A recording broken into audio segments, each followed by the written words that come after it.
you need to know what hand you normally feed with.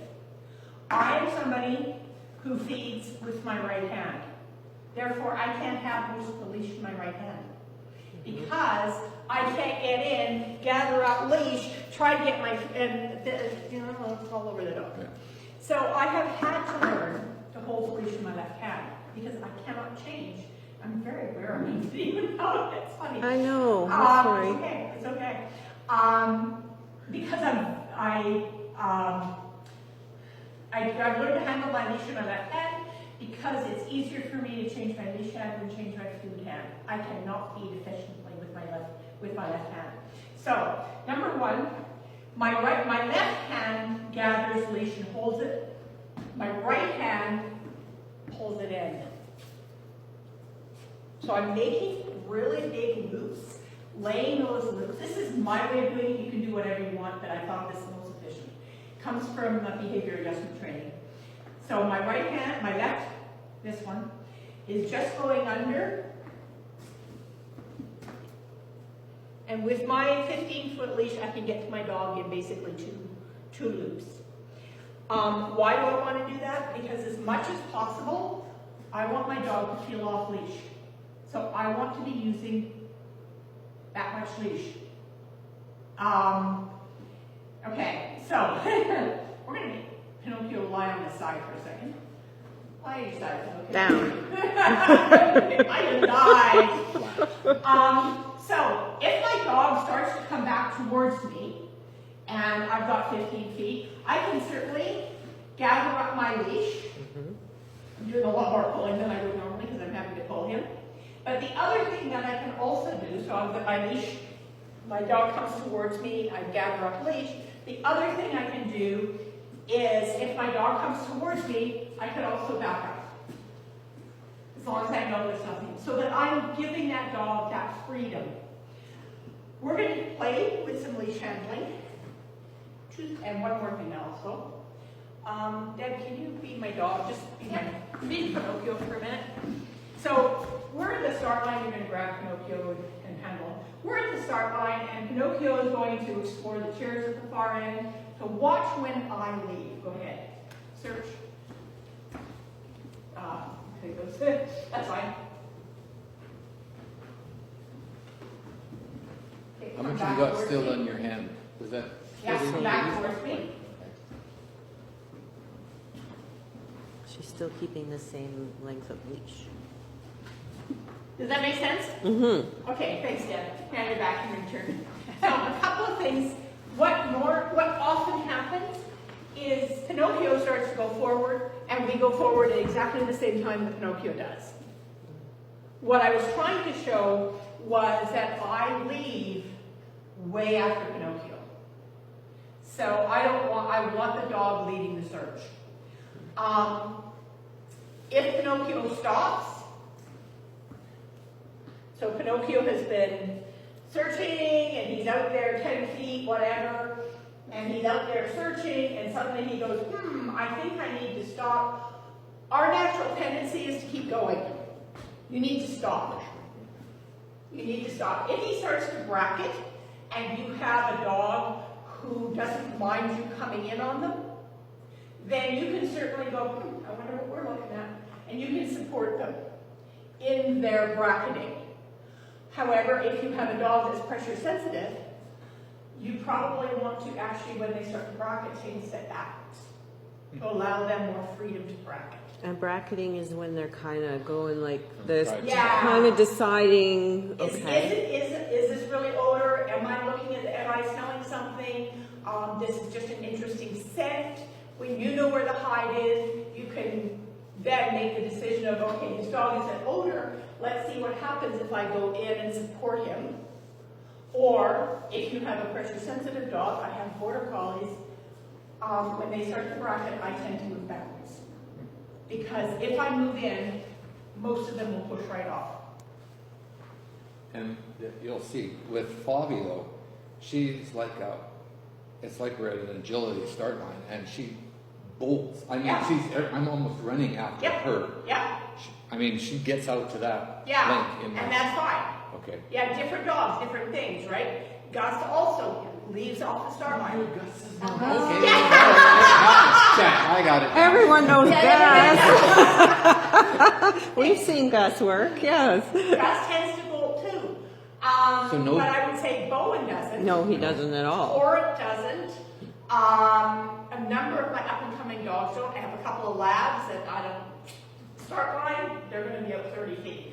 But a lot of the other dogs is like, are you coming? Are you sure you're not coming? Okay. And then as soon as and that's okay, I might take a step, but as soon as they start to go forward, I'm going to leave and let that leash out. Because I think one of the things that we get into very much is, you're coming? Are you coming? Yeah, okay, you're coming with me, yay. And now we're searching loose leash walking. Right? And the dog's not necessarily needing the picture as much as I would like the dog to need the picture. Okay. Go ahead. I was just wondering if each, is it very individual how much leash each dog might like or you might give them? Yeah. Like some might like a longer leash or some might just not know what to do with a longer leash? Here's, I think handlers don't know what to do with a longer Yes, leash. okay. I would say some dogs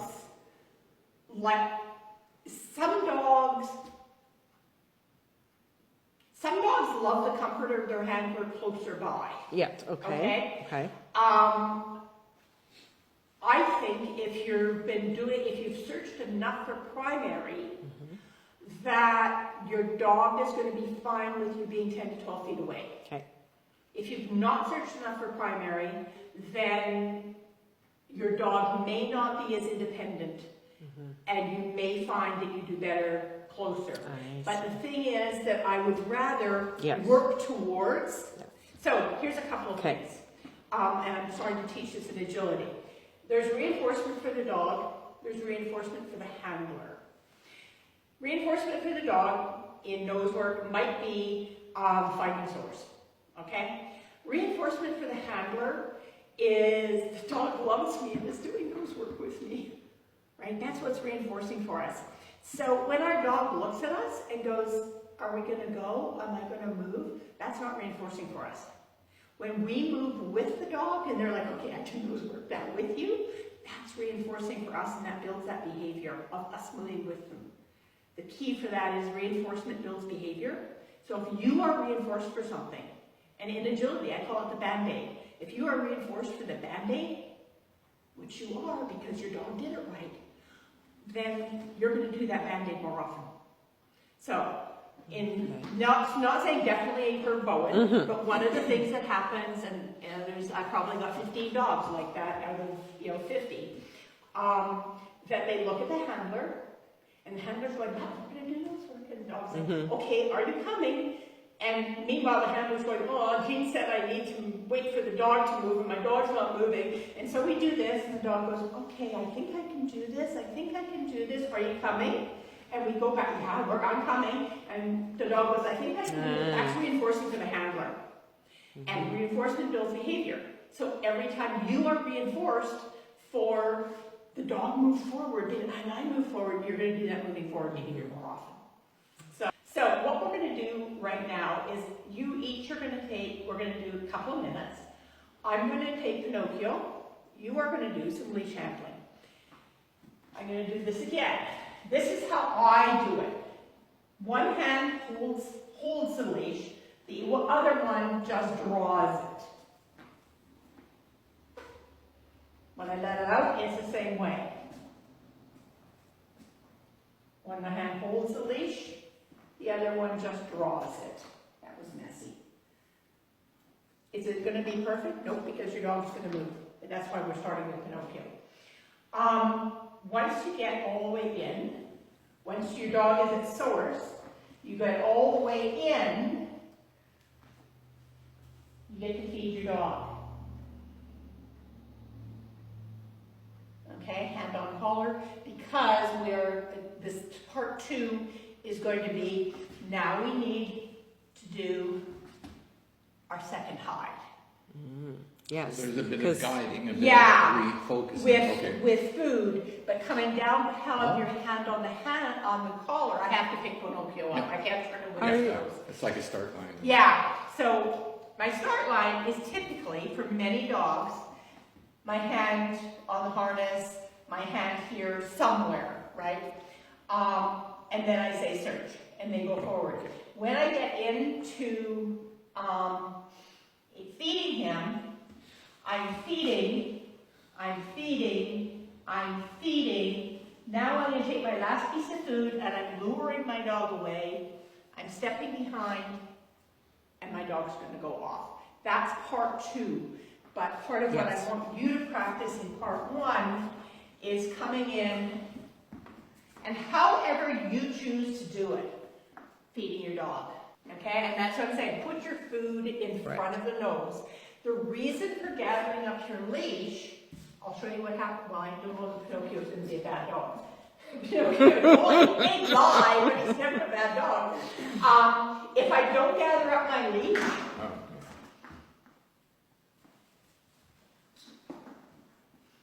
okay, now I'm going for my second high. Oh, hang on, Pinocchio. We need to, oh my God. Right?